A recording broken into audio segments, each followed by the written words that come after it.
finalmente se produjo la cumbre de paz, que yo creo que acá hay un error y que debió haberse llamado la cumbre de la guerra. ¿Por qué digo esto? Porque parece bastante natural, ¿no? Cuando hay una guerra en ciernes como la que estamos viviendo, y cuando uno de los bandos se junta a imponerle condiciones al otro, al cual no invita y le exige que acepte un decálogo de resoluciones, bueno, claramente lo que se está haciendo es un intento de una demostración de fuerza. Miren cuántos somos, miren qué poderosos somos y por lo tanto deben obedecernos. ¿Qué puede hacer esto sino acelerar el conflicto? Básicamente lo que está mandando como mensaje la comunidad internacional es: miren que esto no se va a resolver así nomás, no importa inclusive que derroten a Ucrania, porque hay otras razones de interés, como dijo Kamala Harris, para los Estados Unidos, ¿no? Y después hay una cuestión de sentido común. O sea, básicamente, si hay una guerra, hay dos bandos, independientemente de quién tiene razón, independientemente de cómo empezó, cuáles son los antecedentes históricos o a qué apunta, hay una realidad, hay dos contendientes y tienen que estar de acuerdo los dos para dejar de pelear, porque si uno quiere seguir peleando va a ser muy difícil que la situación se termine. Y esto es un poco lo que ha pasado con la conferencia de hoy. O sea, nadie podía haber descifrado ningún tipo de esperanzas en ningún tipo de resolución cuando simplemente no estaba Rusia presente. No solo no estaba Rusia, no había nadie que represente los intereses de Rusia, porque tal vez uno podía decir, bueno, hay un Estado mediando, una triangulación, nada. Y tampoco se sostuvo de ninguna manera, se prestó atención a las intenciones de Rusia que expresó en su momento Putin. Hace 2 o 3 días Putin dio un mensaje claramente diciendo, bueno, estas son nuestras demandas para sentarnos a hablar de paz. Simplemente se ridiculizaron y se siguió adelante como si nada hubiese pasado. Por lo tanto, las posibilidades, todos creo que lo sabíamos, eran de cero. O sea, acá no había nada, era solo una forma de juntar fuerzas, hacer una especie de arenga multitudinaria a favor de lo propio y en contra del enemigo. Terminó dando como resultado lo que también era obvio y esperable, que es una declaración final, por lo que se sabe hasta ahora, esto es muy reciente, creo que está en estas horas terminando, donde se hace una especie de colecta de todas las demandas que tenía Occidente y se plantean sobre la mesa. Lo que dice el tándem OTAN-Ucrania es la posición sobre la cual hay que negociar y Putin debe someterse a eso. Bueno, esto es la mejor forma de decir, bueno, seguimos adelante, dimos un pasito más en la hipotética guerra mundial. ¿Podrá ser? No podrá ser, no lo sabemos, pero lo que sabemos es que esta conferencia no ayuda en nada a la paz. O sea, simplemente es solo ratificar que no va a haber ninguna negociación de paz en estas condiciones. Y en la última semana quedó cristalino, quedó absolutamente visible en los dos bandos, lo que piensa cada una de las partes y cómo cada una de estas está ubicada con el otro. La conferencia ya de por sí arranca, yo usaba el término renga, porque nace renga, porque al no permitir la participación de Rusia, eso iba a dividir las aguas.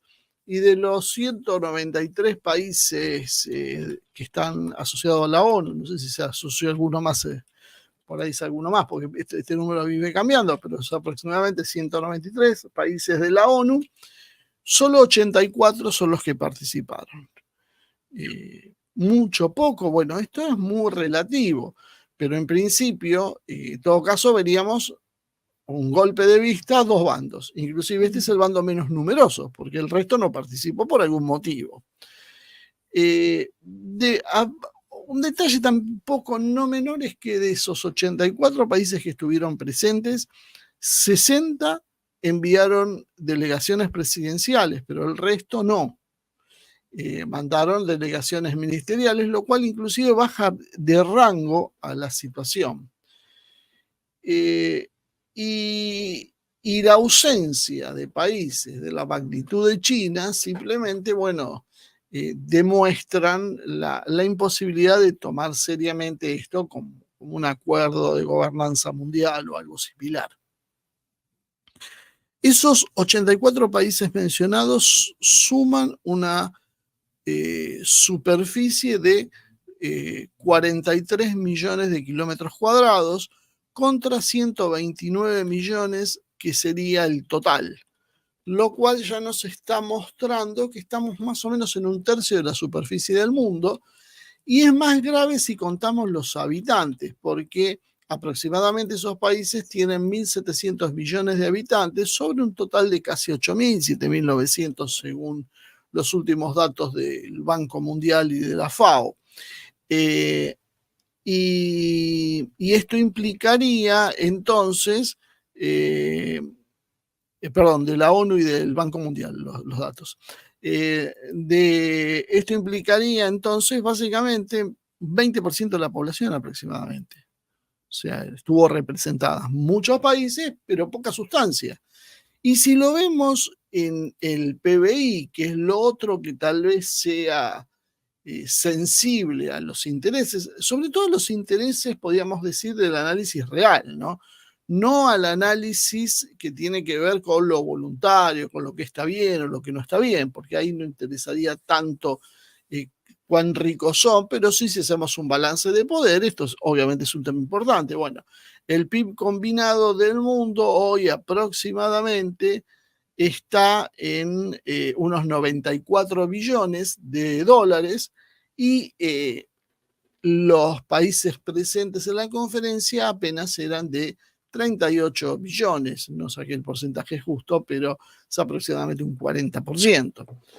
Es decir, tenemos más o menos 30 y pico por ciento del territorio, 40% del PBI mundial, y 20% de los habitantes mundiales son los que estaban representados allí, sin entrar después en detalles menores, como por ejemplo, nosotros tenemos al presidente de la Argentina representando 47 millones de argentinos, y uno cuando se pregunta si realmente los representa, bueno, obviamente sabe que no, sabe que la mayoría de los habitantes no están de acuerdo, ya no digo con su gobierno, no están de acuerdo con la presencia en ningún tipo de conferencias que sea tomar partido por uno de los bandos. Ya no estoy hablando de estar a favor de Rusia o en contra, estoy hablando de no meterse en el lío. Y me imagino que en Chile debe ser una cosa parecida, y en Brasil debe ser una cuestión parecida, porque Brasil estuvo presente. Claramente entonces la movida para mostrar el aislamiento de Rusia se transformó un poco en un boomerang, porque no había tal aislamiento de Rusia, y está quedando día tras día, y ni siquiera en términos económicos, que es donde estaba la mayor fuerza de Occidente, se ve esto reflejado, cuando apenas un 40% representan, es decir, que hay un 60% que está por fuera. Si entraríamos a mirar la calidad de ese 40% del PIB, veríamos que hay mucho de gasto suntuario, mucho de papeleo, de lo que son cuestiones que tienen que ver con seguros, acciones y demás, pero que no hacen a la economía verdaderamente productiva. ¿Quién tiene la fábrica? ¿Quién tiene los elementos tangibles? Y mañana, cuando hay una guerra, lo que importa es quién aprieta el botón y puede disparar bombas, no quién tiene el seguro de caución sobre la marina mercante de tal lado. Porque eso está todo muy bonito, siempre y cuando se mantengan las reglas de juego. Cuando hay una guerra, las reglas de juego se suspenden, no se trabaja con las reglas de juego normales que actualmente se utilizan, y con estas nuevas reglas, quien tiene las armas, quien tiene los alimentos, quien tiene la energía, quien tiene las materias primas, cobran otra relevancia, porque es en definitiva quienes son los dueños de la pelota. Bueno, sigamos desmenuzando esta crisis, ¿no? ¿Qué otra cosa hubo que llamó la atención? Bueno, fue la votación, porque hubo 11, otros dicen 13, otras fuentes, después las chequearemos bien, ¿no? Pero en principio hubo 11 países que no acompañaron la votación, lo cual disminuye esos 84. Uno puede decir, bueno, es apenas un 10%, un poquito más del 10% del total, el 90%, 85% estaba de acuerdo. Sí, pero hay un detalle en qué países son. Brasil, India, Sudáfrica y México dijeron no y no firmaron la declaración final, que la declaración final, entre otras cosas, reconocía la soberanía ucraniana sobre las nuevas regiones, los oblast anexados por Rusia. Si nosotros sumamos la población de la India, México, Sudáfrica y Brasil, básicamente dejamos bastante despoblado al resto de los países que se agrupaban dentro de este bloque, ¿no?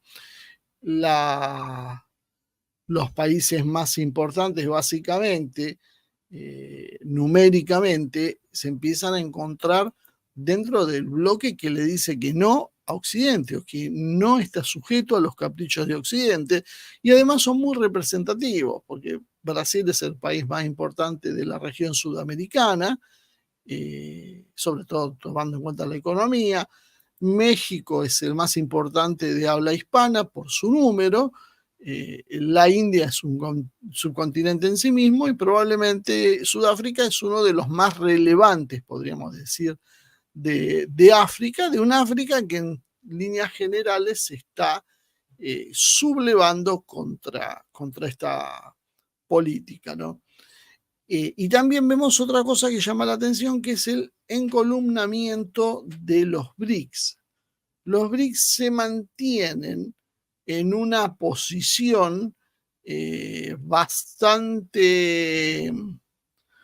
como podríamos decir, bastante homogénea. Los BRICS pasó de ser un acrónimo comercial que había inventado un analista económico a ser una realidad que ya deja de ser solo un foro de negocios, con la visión que el propio Brasil había tenido mucho tiempo, sino empieza a transformarse en una fuerza internacional. Esa fuerza, la que la canciller argentina Diana Mondino consideró como irrelevante y que no le aportaba nada a la Argentina, creo que en uno de los hitos de las estupideces que se han dicho en la geopolítica. Uno puede decir cualquier cosa sobre los BRICS, menos que son irrelevantes y que no le aportan nada a la Argentina. Bueno, los BRICS empiezan a mostrarse por primera vez como algo cohesionado.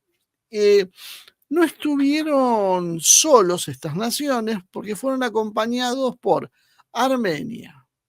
Curioso Panishian, un día hay que traer a alguien que conozca bien el tema de Armenia para charlarlo con él, porque Panishian parece ser un tipo complicado, traidor a la causa armenia, podríamos decir, por un lado, y por otro lado, después uno se encuentra con estas cuestiones que uno no sabe si se le impusieron o qué, porque Armenia no firmó esa declaración cuando todo el mundo pensaría que, dada los últimos movimientos, como salir de la Organización del Tratado de Seguridad Colectiva, parecería natural sumarse a eso, pero bueno, no lo ha hecho. Bueno, Bahrein, Libia, Arabia Saudí, Emiratos Árabes Unidos, son todos países con buenas cantidades de petróleo. Lo mismo que Indonesia y Tailandia, que cerró la lista, ¿no? Indonesia, además de eso, tiene 300 millones de habitantes, lo cual volvemos a insistir con lo mismo. Prácticamente todos los países más poblados del mundo se están ubicando del lado de Rusia, con la excepción de Estados Unidos. O sea, básicamente estamos encontrando Estados Unidos y la Unión Europea del otro lado. Porque la actitud que ha demostrado entonces los países del BRICS, incluyendo a Brasil y México, que estuvieron presentes ahí, o Indonesia, bueno, dejan bastante que desear. E inclusive yo escuché por ahí declaraciones de Petro, que no lo tengo en esta lista, pero que en principio parece que Petro habría dicho que tampoco apoyaba esta resolución, y no sé si se bajó Colombia antes de empezar la reunión o algo, o creo que o no fue o se bajó después, porque Petro también consideró equivocado hacer una conferencia donde no estaba Rusia, lo cual en definitiva muestra que país más, país menos, los países productores de energía, los países con acceso a los recursos, podríamos decir, más importantes minerales, energéticos, litio y demás, están de un lado, los países islámicos están de un lado, los países más relevantes por su densidad poblacional están de un lado, los países, en definitiva, más ricos en materia prima y muchos de los más ricos en alimentos están de un lado, y del otro lado está la comunidad internacional, que si uno saca de esa ecuación a Estados Unidos, simplemente no hay nada. Y otro detalle también a tener en cuenta son los países con armas nucleares. De los países con armas nucleares que estuvieron presentes ahí, nos encontramos, obviamente, Estados Unidos, Reino Unido, Francia e Israel, que primero se dijo que no, pero ahora aparentemente sí estuvo presente. Y no hay más, porque después Pakistán, India, Rusia, Corea del Norte, estoy viendo si se me escapa alguno, que son países portadores de armas nucleares, están del otro lado. Entonces, si la intención fue demostrar un aislamiento de Rusia y una supremacía del orden multipolar, del orden hegemónico basado en el mundo anglosajón, bueno, prácticamente esto terminó siendo un desastre. No creo que se haya podido llegar a demostrar lo que se intentaba hacer. Otra de las cuestiones que nos deja en forma llamativa esta conferencia es el voto positivo a favor del documento, del fervoroso anticomunista, Dalí de la cruzada anticomunista y antisocialista Javier Milei, junto con el comunista Boris. Y no entiende bien cómo uno es comunista, es vecino del otro que es hiperlibertad y odia a los comunistas y votaron juntos y van juntos. Y si uno hace un poquito de memoria, ¿alguien recuerda alguna pelea de Milei con Boris? Milei se peleó con Lula porque es comunista, con Petro porque es comunista, con Pedro Sánchez porque es comunista, con Putin porque es un carnicero comunista, o más o menos, tampoco lo sabemos bien, con China porque es comunista, ¿quién más me está quedando? Con AMLO porque es comunista, se me está yendo a ver algunos otros nombres, pero probablemente hay algún otro comunista en el medio que se nos ha escapado de la cuenta, ¿no? Menos con Boris. ¿Qué tienen en común? Bueno, Boris, cuando asumió en Chile, lo primero que hizo fue ponerse del lado de Estados Unidos en la guerra con Ucrania y con Zelensky, y de alguna manera mostrando cierta versatilidad de esta izquierda posmoderna, cosmopolita, y muy afecta a la agenda woke, a la agenda de género y esas cosas, como es el señor Boris. Y fíjense qué casualidad que va de la mano de Milei, y no hay un sí, un no, y asiste a la asunción presidencial de Milei, ¿no? Y nadie encuentra un problema, y me parece bárbaro que no encuentren ningún problema. Yo solo señalo lo extraña de la situación, ¿no? Porque ¿por qué no habría de ponerlo en la mira? No tienen nada en común. Se supone que están en las antípodas, y Milei se pelea con todos aquellos que están en las antípodas de su ideología, excepto si se alinean con Estados Unidos. Y tal vez ahí es donde vemos cuál es el punto de coincidencia. Los dos dependen de Washington. ¿Cuántas veces hablamos de un liberalismo con su ala izquierda y con su ala derecha? Bueno, ahí lo tenemos, el tándem en acción. El otro, para considerar, este es un punto a favor de Occidente, por ahí tal vez podríamos decir el único, es la presencia de Turquía, ¿no?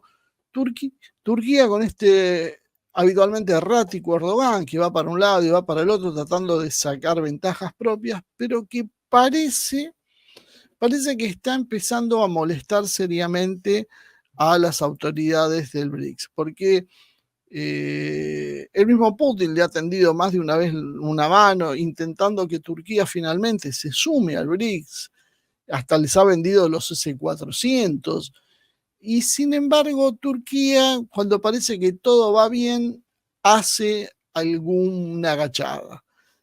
Uno puede decir, bueno, esto es parte de la negociación, alguna vez lo dijimos, bueno, él no puede volcarse totalmente a favor de uno de los bandos, tiene que ir y venir, ¿no?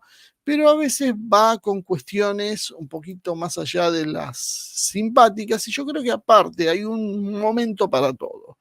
Había un momento donde a Putin y a Xi Jinping probablemente le parecía que era lógico la actitud zigzagueante de Erdogan y ese toma y daca, que busque sacar provecho de determinadas cosas, y hasta ahí a Rusia le parecía bien. El problema es que la guerra fue avanzando, la situación se fue empezando a torcer a favor de Rusia, y Rusia empieza a exigir otro tipo de lealtades ahora, ¿no? O sea, vamos ahora, todo bien, pero vamos un poquitito más a fondo. Entonces empieza a definir, pero definir alguna vez más para nosotros. Y Erdogan ha tenido en las últimas apariciones acciones que no han sido positivas, se ha sumado a sanciones contra Rusia económica, y Rusia está un poquito cansada de esta historia, y ahora se descuelga en esta, con la participación en esta cumbre, que bueno, es lógico, es parte de la OTAN que participe, pero bien se podía haber abstenido y sin embargo votó a favor, y esto creo que es otra de las cosas que va a caer muy mal en Moscú.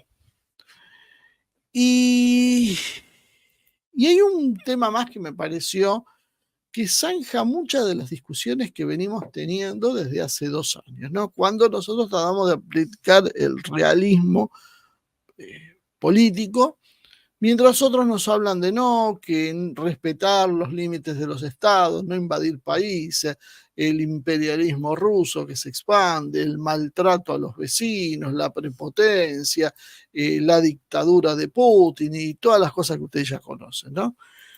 Nosotros siempre decimos, eso son pavadas, eso independientemente de que exista o no exista, no es un tema que se considera en política internacional, la verdad, esto es un tema absolutamente menor, no hay buenos o malos, no hay nada más que intereses reales que se desenvuelven y que trazan líneas de acción. Después a nadie le importa si es bueno, malo, simpático o no. O sea, esas consideraciones morales, lamentablemente, terminan por no jugar. Si bien muchas veces uno trata de explicar los antecedentes, porque es parte de la historia, eh, no es lo decisivo, uno no importa si tiene razón o no, o importa en menor medida, lo que es más importante es el poderío que tiene. El poderío lo determina la fuerza militar, pero la fuerza económica, la cohesión política, el marco de alianzas y una serie de cuestiones más. La vicepresidenta Kamala Harris, ahora yo entiendo por qué no la promueven para suceder a Biden, dijo, antes de comenzar la cumbre, textual: ayer Putin presentó una propuesta, pero tenemos que decir la verdad, no está convocando negociaciones de paz, está pidiendo la rendición. Estados Unidos está del lado de Ucrania, hasta acá podíamos decir normal, esperable, lógico, y después agregó: Estados Unidos está del lado de Ucrania no por caridad, sino porque es nuestro interés estratégico. Bueno, al fin se dicen las cosas como son. Estados Unidos no está ayudando a Ucrania, a nadie le importa el mundo libre, a nadie le importa la vida de los ucranianos, a nadie le importa nada. Están ahí por otros intereses, que los acaba de definir Kamala Harris, vicepresidenta de los Estados Unidos, por intereses estratégicos. Estados Unidos tiene intereses superiores que la llevan a ponerse del lado de Ucrania. Punto. Fin de la discusión. Fin de la discusión. Tal vez haya muchos nafos que todavía nos sigan hablando del orden, de la maldad y la bondad y qué sé yo. Bueno, chicos, su jefa o uno de sus jefes les acaba de decir la realidad. Están de ese lado porque ellos tienen intereses en estar de ese lado. Porque Estados Unidos juega un partido, que ahora vamos a ver qué partido está jugando, y no por otra cosa. No es porque Zelensky, que dicho sea de paso, sigue ahora ya en carácter de usurpador de la presidencia, porque técnicamente se le venció y no obedeció la Constitución, que era haber delegado el poder al presidente de la Duma y haber llamado a elecciones. Bueno, podía haber llamado a elecciones o por lo menos delegar el poder y después veremos si las condiciones daban para las elecciones. Ahora, no hay en ningún lado, ningún artículo, no hay nada en la Constitución que le permita a Zelensky seguir como presidente. Bueno, es un detalle que parece que se le pasó por alto a todo Occidente porque nadie está diciendo, estamos haciendo una conferencia de paz con alguien que no tiene poder legal para representar a Ucrania y que inclusive, y esto lo dice Rusia, no podemos firmar, aun si nos pusiéramos de acuerdo, un convenio con Zelensky, porque en definitiva mañana van a venir otros ucranianos y van a decir, ¿con quién firmaron ustedes? Este tipo no era el presidente, era un usurpador. Entonces no tendría validez el acuerdo. Dicho sea de paso, eso es un buen mensaje para aquellos que validaron la deuda externa argentina eternamente, ¿no?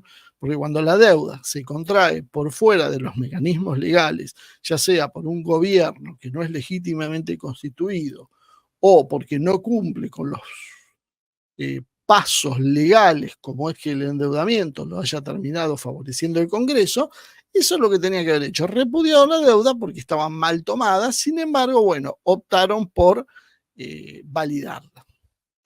Bueno, Kamala Harris, uno podría decir, es una idiota y se equivocó en lo que dijo, pero yo creo que no, creo que tampoco Kamala Harris es una idiota, por más que sea un personaje poco carismático y poco influyente dentro de lo que es un vicepresidente de Estados Unidos, ¿no? Creo que lo que hizo fue hablarle a su electorado, creo que lo que hizo Kamala Harris es mostrar el absoluto desprecio y desinterés por el resto del mundo, muy propio de los Estados Unidos. Al estadounidense, ¿qué le interesa? Lo suyo. No le importa lo que pasa en el resto del mundo. Entonces, si hay una cumbre donde están decidiendo qué hacen, y esto va a significar que hay que poner más plata para armas, e inclusive hasta para sostener la propia administración ucraniana, hay que convencer a los estadounidenses que hay que poner plata. Y a los estadounidenses no les importa que Zelensky sea bueno, que los ucranianos sean buenos, que los hayan invadido. Los tiene absolutamente sin cuidado. Solamente a nosotros, con nuestra mentalidad dependiente, nos puede parecer que acá hay un tema de justicia. La realidad es que a los propios ciudadanos de Estados Unidos no les interesa, no solo no les interesa, están hartos de poner plata en guerras ajenas. Entonces, ¿qué es lo que está haciendo Kamala Harris? Que demuestra que en realidad no es una idiota, sino sabe lo que está haciendo. Le está diciendo a los norteamericanos, guarda, ustedes no se dan cuenta, pero acá tenemos intereses directos nosotros como Estados Unidos, por eso tenemos que poner la plata. Esa es la parte que no ha entendido el NAFO promedio, que cree que pelean por una causa noble. El NAFO promedio que es amigo y que esto lo cree de corazón, ¿no? El que es un vivo, el que lo cree de corazón. Ese tipo simplemente cree en una realidad inexistente. Y Kamala Harris le acaba de dar un baño de realidad. Pero no se lo dio porque le interese él, sino porque a Kamala Harris lo que le importa realmente es lo que piensan los que van a ir a votar en Estados Unidos. Y a eso les está diciendo, olvídense, no es que acá nosotros seamos filántropos. Lo que a nosotros nos interesa es otra cosa, es un tema estratégico.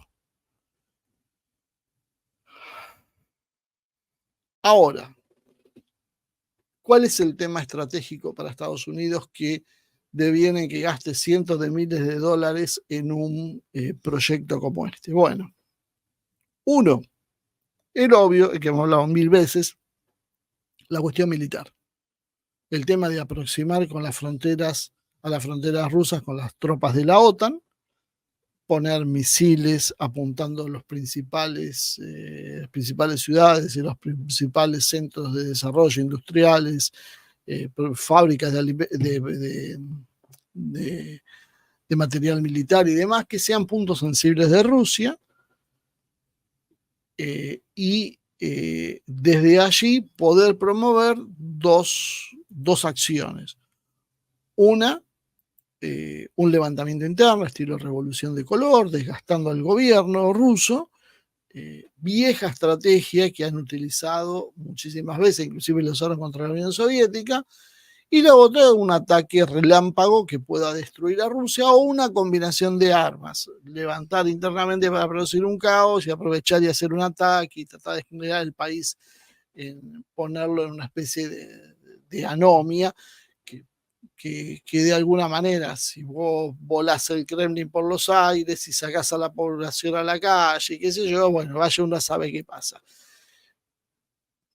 Más allá de cómo sea exactamente el plan, que es lo que pretenden es básicamente derrotar militarmente a Rusia, de una manera directa o a través de las guerras irrestrictas como las conocemos. Pero hay una segunda razón, que esta se ha hablado bastante poco. Algo se ha dicho y ha sido pasado por alto. Encontré una nota por ahí en un medio ruso, me parece súper interesante para comentar acá, porque en general estas cosas a nosotros se nos pasan por alto. Y tiene que ver con que Ucrania no es solo el granero europeo, la fuente de alimentos de Europa, que eso muchas veces se ha planteado y todo el mundo más o menos que está interesado en el tema más o menos lo sabe, la importancia del grano ucraniano para Europa y demás, sino la base de la clave minera para el desarrollo futuro tecnológico europeo. Hay una evaluación de cuáles son esas riquezas ucranianas que se hablan entre 10 y 14 billones con B larga de dólares estadounidenses de acuerdo a nuestra nomenclatura. 14 billones de acuerdo a la nomenclatura que usamos nosotros, porque vieron que los estadounidenses a los billones le dicen trillones. No. 14 billones nuestros, 14 trillones de los de ellos. Mucho dinero. Lindsey Graham, ese pintoresco senador, pintoresco por decirle de alguna manera, ha señalado que si ayudamos a Ucrania ahora, puede convertirse en el mejor socio comercial que jamás hayamos soñado. Y Ucrania y Occidente podrán utilizar entre 10 y 12, te digo un poquito menos, billones de dólares en activos naturales críticos, en lugar de entregárselo a Putin y a China. O sea, Graham lo que dice, mire, acá hay entre 10 y 12 billones de dólares en activos estratégicos que o los ganamos nosotros o los va a llevar Putin y China. Así que no se puede permitir que Rusia gane esta guerra. Creo que es bastante claro, ¿no?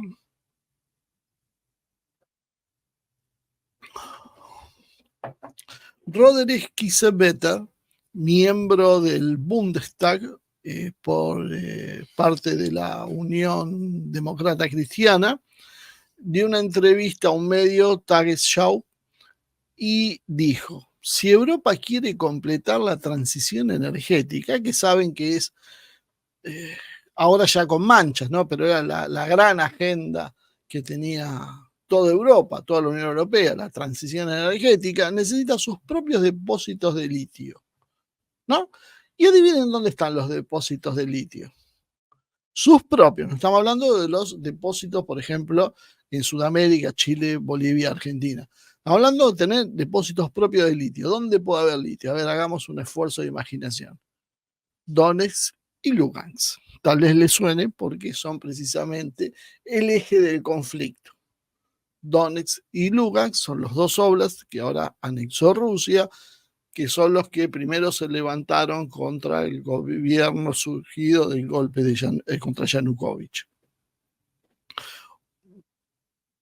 Hay una nota del 10 de agosto del año 2022 del Washington Post, que tiene un título que ya nos ahorra muchas discusiones también, ¿no? Y dice, la guerra en Ucrania, este es el título, la guerra en Ucrania, la batalla por las riquezas minerales y energéticas del país. Yo vuelvo a insistir, aquellos fans de Ucrania y todos esos que se pintan la banderita de Ucrania y que apoyan a Zelensky, les diría que lean los medios norteamericanos mismos, los propios medios estadounidenses, porque parece que todo lo descartamos por propaganda rusa. Y lo que estoy dándoles ahora son lo que dice un parlamentario alemán, lo que te dice el Washington Post, si quieren algo más puro del riñón del capitalismo pro-occidental liberal que el Washington Post, bueno, el Washington Post les dice que lo que está en guerra son las riquezas mineras y energéticas de Ucrania. Y da algunos datos basados en una consultora canadiense, se llama SecDev, que esta consultora dice que Rusia controlaba, 2022, el 63% de los depósitos de carbón en Ucrania. El 11%, el carbón no ha desaparecido. La idea, por ejemplo, que tuvieron en la Argentina de cerrar en algún momento Río Turbio es una de las tantas burradas que se han hecho, porque el carbón ahora está volviendo y volviendo con fuerza como una fuente energética a medida que se va resquebrajando esta agenda climática que tantas complicaciones ha traído. El 63% entonces de los depósitos de carbón de Ucrania, el 11% de los depósitos de petróleo, el 20% de los depósitos de gas, el 42% de los depósitos de metales y el 33% de los depósitos de minerales de tierras raras, como también de litio, se encuentran bajo control ruso, según esa nota de agosto del 22.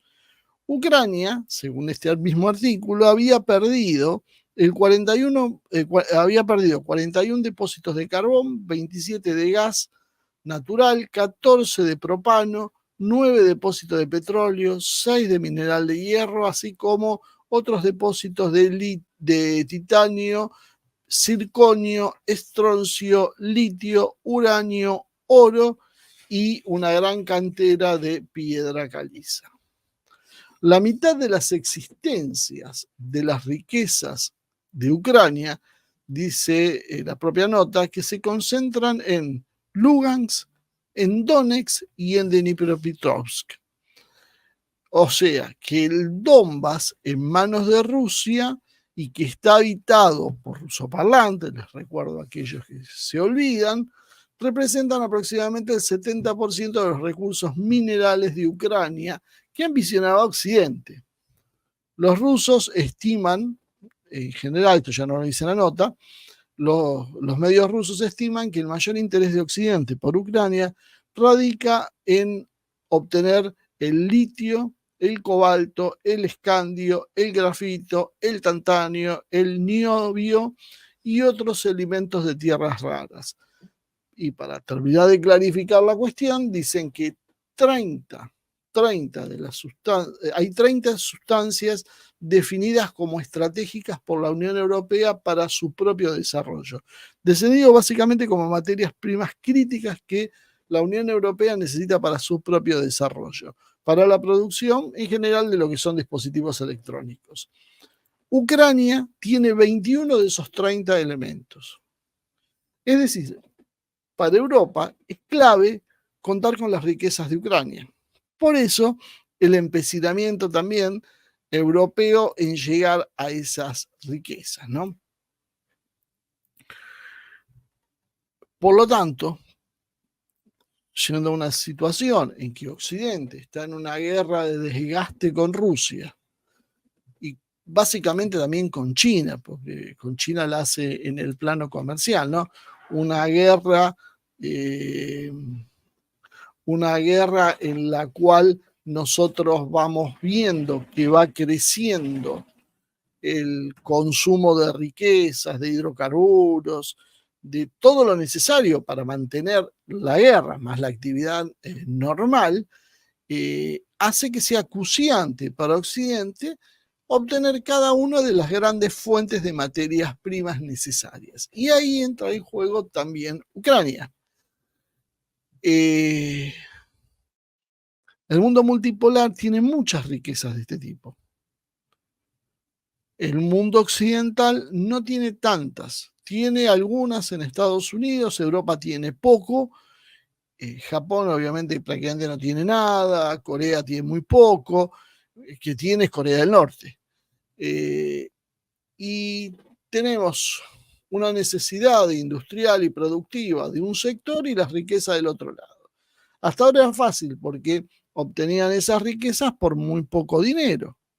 El problema es que esos países han comenzado a rebelarse y comienzan a exigir su protagonismo. Y a veces uno empieza a preguntarse por qué, por ejemplo, alguna vez lo hemos planteado acá, por qué el valor tan desigual en los términos de intercambio. ¿Por qué las materias primas no valen absolutamente nada y la parte del león se la lleva quien transforma esas materias primas en algún elemento de consumo, que es básicamente lo que hace Occidente, pero que además dio otro paso, porque ya ni siquiera las transforma.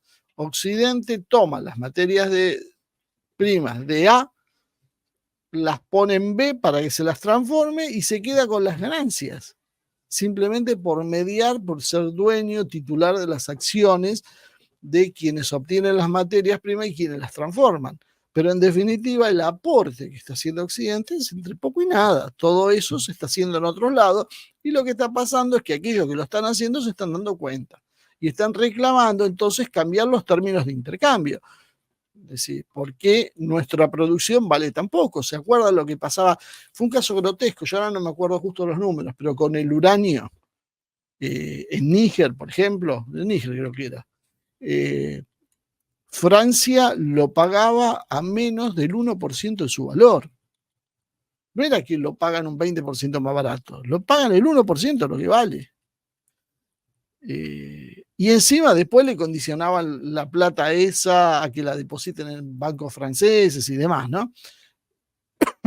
Ese sistema es el que está resquebrajándose, porque los países como los africanos, pero más lo hacen otros países más poderosos, están empezando a reclamar términos justos. Si yo te proveo la energía nuclear que sale de mis canteras, bueno, es lógico que yo tenga una retribución adecuada y ustedes no me lo están permitiendo, ustedes están llevando todo gratis y por la fuerza. Bueno, eso es lo que está cambiando y en ese esquema Ucrania empieza a tomar cada vez más protagonismo. ¿Por qué? Porque a Occidente se le van cerrando otras fuentes.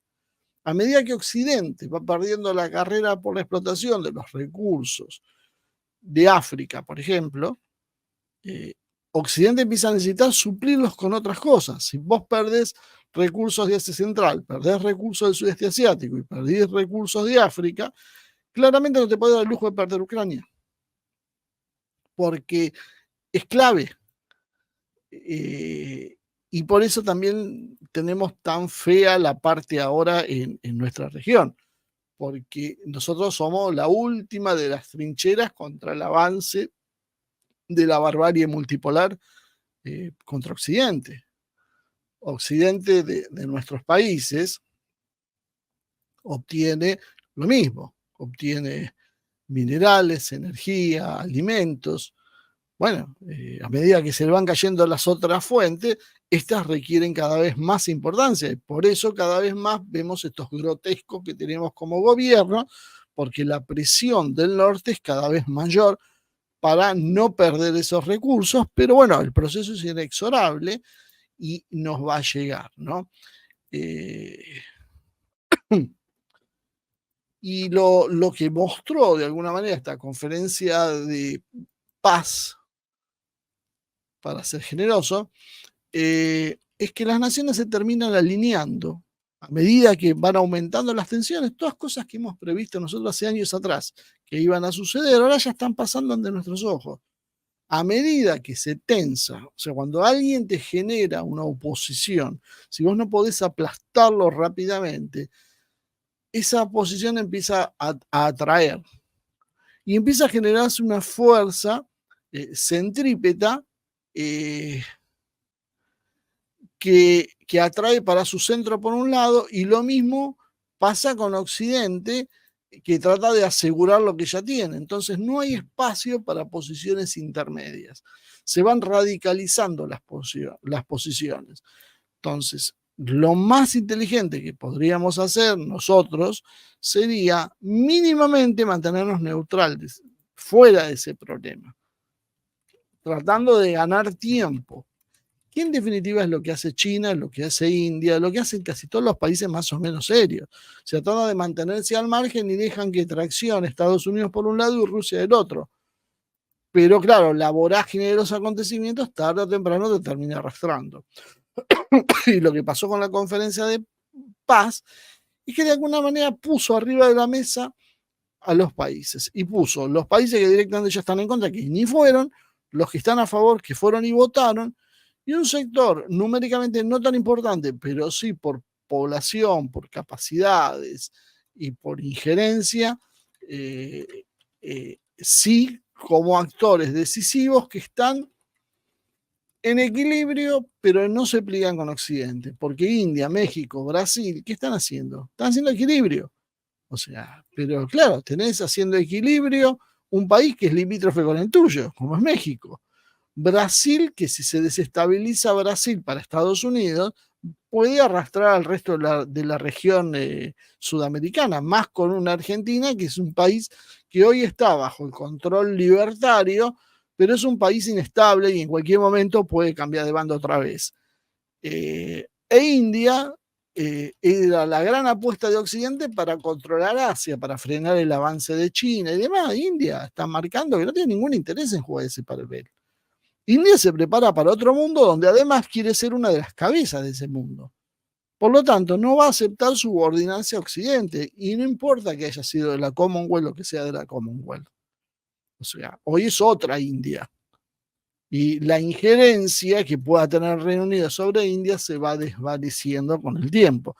Pasa que muchas veces, lo que a veces no se entiende por acá es, no se pueden tomar todas las medidas juntas.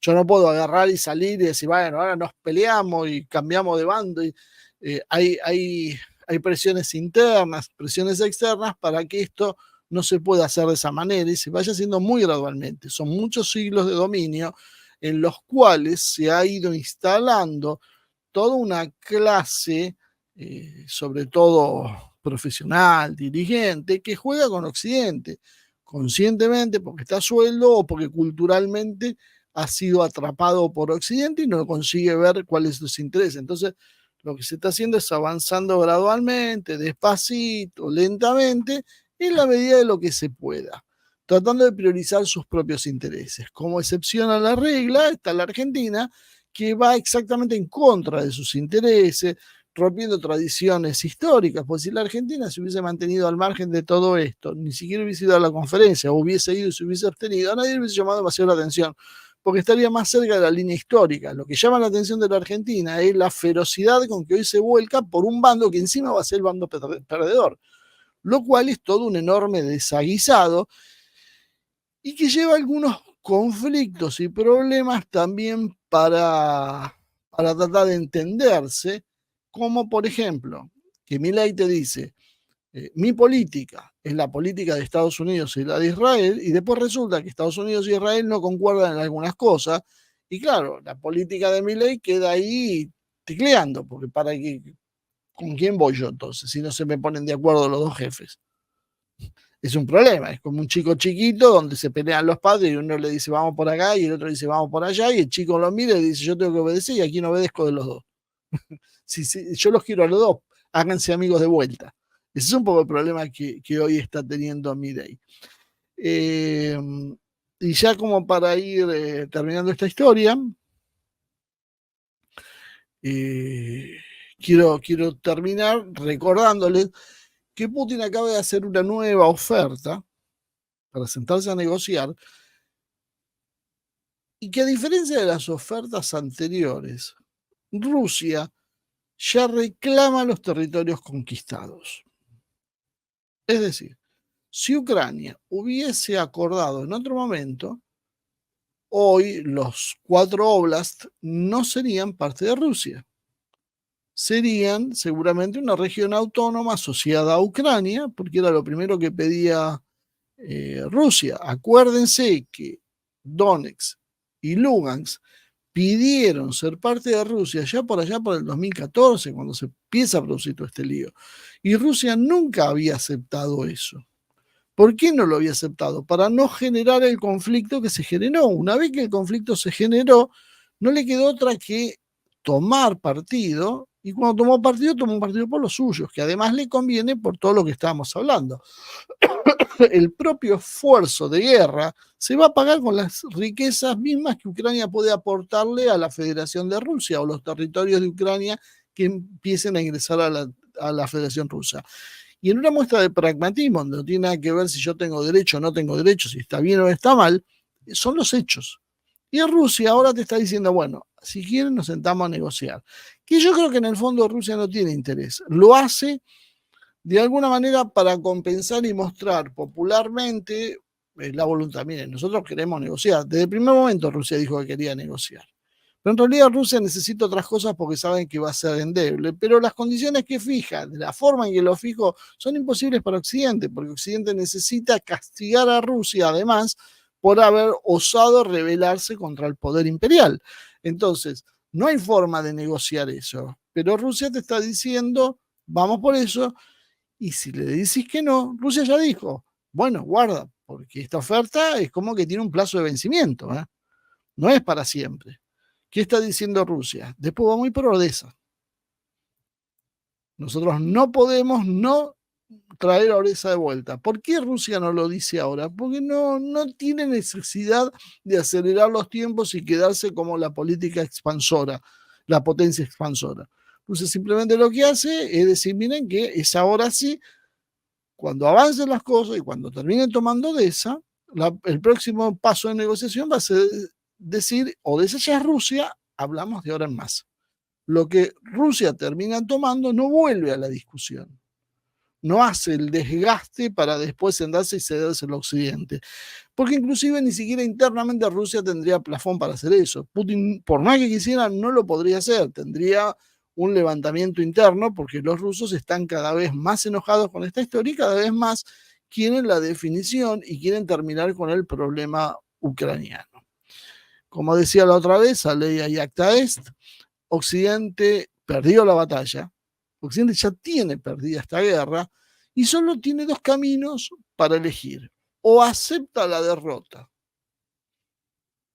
y se inscribe como un poder más en las nuevas naciones y acepta el cambio de hecho de las relaciones internacionales, o va a una guerra que puede ser termonuclear y que puede significar el suicidio propio, la destrucción de buena parte de lo que es Occidente. Pero bueno, esto es lo que hay hoy.